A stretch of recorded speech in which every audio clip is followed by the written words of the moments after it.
कभी किसी का अपमान न करें। श्री कृष्ण की वाणी में कथा। द्वापर युग की बात है। हस्तिनापुर से कुछ दूर एक सुंदर नगर बसा हुआ था। उस नगर में वीरेंद्र नाम का एक धनी व्यापारी रहता था। उसके पास धन, वैभव, नौकर चाकर और सम्मान की कोई कमी नहीं थी। नगर के लोग उसे सफल व्यक्ति मानते थे, लेकिन उसके भीतर एक बहुत बड़ा दोष था। वह दूसरों का अपमान करने में आनंद अनुभव करता था। यदि कोई गरीब उसके पास सहायता मांगने आता तो वह उसका उपहास करता। यदि कोई अशिक्षित व्यक्ति उससे कोई प्रश्न पूछता तो वह उसे मूर्ख कहकर हंसी उड़ाता। धीरे धीरे उसका यह स्वभाव इतना बढ़ गया कि लोग उससे डरने लगे, लेकिन उसके हृदय से सम्मान करना छोड़ दिया। एक दिन वीरेंद्र अपने मित्रों के साथ सभा में बैठा था। तभी एक वृद्ध साधु वहां आए। उनके वस्त्र साधारण थे, हाथ में एक कमंडल था और चेहरे पर अद्भुत तेज था। साधु ने कहा, वत्स, मुझे थोड़ा जल चाहिए। वीरेंद्र हंस पड़ा और बोला, तुम जैसे भिखारी हर दिन आ जाते हैं, कुछ काम क्यों नहीं करते? दूसरों पर बोझ बनकर जीना ही तुम्हारा धर्म है क्या? सभा में बैठे लोग यह सुनकर असहज हो गए। साधु ने शांत भाव से उसकी ओर देखा और कहा, पुत्र, धन का घमंड मनुष्य को अंधा बना देता है। जो दूसरों का अपमान करता है वह वास्तव में अपने ही भाग्य का अपमान करता है। लेकिन वीरेंद्र ने उनकी बात पर ध्यान नहीं दिया। वह और जोर से हंसने लगा। साधु वहां से चले गए। कुछ दिनों बाद व्यापार में अचानक घाटा होने लगा। जो सौदे पहले सफल होते थे वे असफल होने लगे। जिन लोगों पर वीरेंद्र भरोसा करता था वे भी उसे धोखा देने लगे। एक दिन वह बहुत चिंतित होकर नगर के बाहर नदी किनारे बैठा था। तभी उसे वही साधु दिखाई दिए। साधु मुस्कुराकर बोले, वत्स, आज तुम इतने दुखी क्यों हो? वीरेंद्र ने उन्हें पहचान लिया। वह शर्मिंदा हो गया। साधु ने कहा, क्या तुम जानते हो कि तुम्हारे दुख का कारण क्या है? वीरेंद्र ने सिर झुका लिया। तभी ऐसा लगा मानो स्वयं श्री कृष्ण की वाणी आकाश में गूंज रही हो। हे मनुष्य, कभी किसी का अपमान मत करो। अपमान एक ऐसा बाण है जो सामने वाले के हृदय को घायल करता है, लेकिन उसका फल लौटकर अपमान करने वाले को ही मिलता है। वीरेंद्र ध्यान से सुनने लगा। श्री कृष्ण बोले, जब तुम किसी गरीब का अपमान करते हो तब तुम उसके नहीं, मेरे स्वरूप का अपमान करते हो। जब तुम किसी दुर्बल को नीचा दिखाते हो तब तुम अपने अहंकार को बड़ा करते हो। और जहां अहंकार बढ़ता है वहां विनाश अवश्य आता है। वीरेंद्र की आंखों से आंसू बहने लगे। श्री कृष्ण आगे बोले, मनुष्य को कभी अपने धन, शक्ति, ज्ञान या पद का घमंड नहीं करना चाहिए। समय के एक झोंके से यह सब छिन सकता है। जो आज ऊंचे सिंहासन पर बैठा है कल धरती पर भी आ सकता है। साधु ने कहा, वत्स, संसार में हर व्यक्ति अपने संघर्षों से लड़ रहा है। कोई गरीबी से, कोई बीमारी से, कोई अकेलेपन से। ऐसे में यदि तुम उसका सम्मान नहीं कर सकते तो कम से कम उसका अपमान भी मत करो। वीरेंद्र को अपनी गलतियां याद आने लगीं। उसे वह गरीब किसान याद आया जिसे उसने सबके सामने अपमानित किया था। उसे वह बूढ़ा व्यक्ति याद आया जिसे उसने सभा से बाहर निकलवा दिया था। उसे वह नौकर याद आया जिसे उसने छोटी सी गलती पर सबके सामने डांटा था। उसका हृदय पश्चाताप से भर गया। वह साधु के चरणों में गिर पड़ा और बोला, मुझे क्षमा कर दीजिए। मैंने जीवन भर लोगों को दुख दिया है।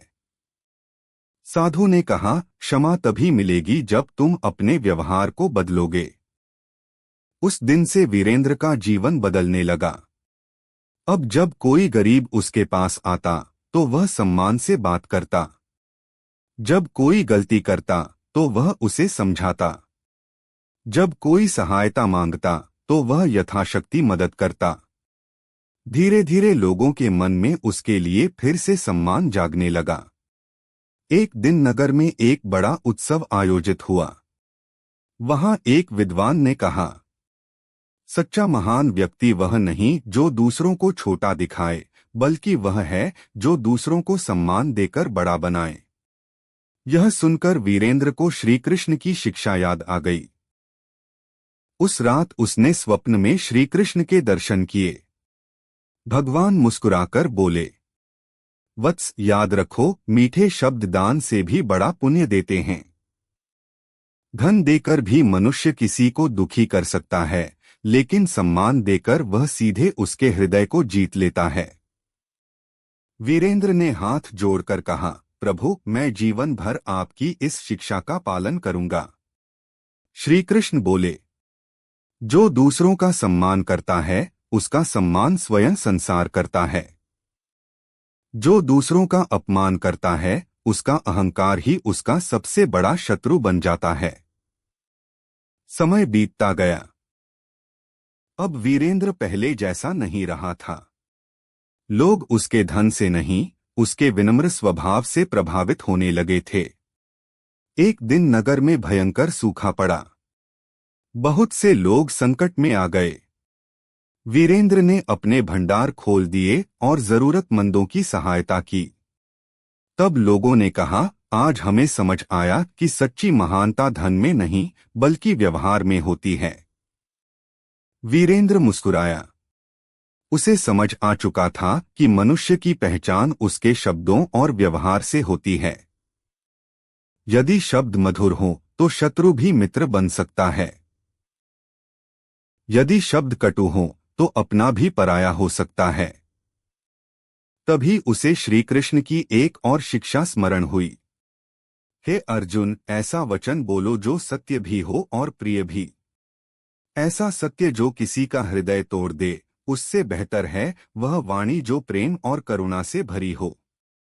उस दिन से वीरेंद्र हर व्यक्ति में भगवान का अंश देखने लगा। वह जान गया कि किसी का अपमान करना केवल एक व्यक्ति को दुख देना नहीं है, बल्कि ईश्वर की बनाई हुई एक आत्मा को चोट पहुंचाना है। और जो दूसरों की आत्मा को चोट पहुंचाता है उसके जीवन में कभी सच्ची शांति नहीं आती। इसलिए श्री कृष्ण कहते हैं, कभी किसी का अपमान मत करो। न गरीब का, न कमजोर का, न अशिक्षित का, न असफल व्यक्ति का। क्योंकि समय बदलते देर नहीं लगती। आज जो नीचे है वह कल ऊपर हो सकता है और जो ऊपर है वह नीचे भी आ सकता है। याद रखो, सम्मान देने से सम्मान बढ़ता है। प्रेम बांटने से प्रेम बढ़ता है। दया करने से पुण्य बढ़ता है। लेकिन अपमान करने से केवल पाप और पछतावा बढ़ता है। इस संसार में हर व्यक्ति अपने कर्मों का फल भोगता है। इसलिए अपने शब्दों को हमेशा मधुर रखो। किसी की कमजोरी पर मत हंसो। किसी की गरीबी का मजाक मत उड़ाओ। किसी की असफलता का उपहास मत करो।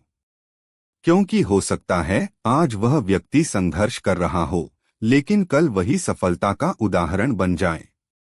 अंत में श्री कृष्ण की वाणी यही कहती है, हे मनुष्य, यदि तुम जीवन में सुख, सम्मान और शांति चाहते हो तो कभी किसी का अपमान मत करो।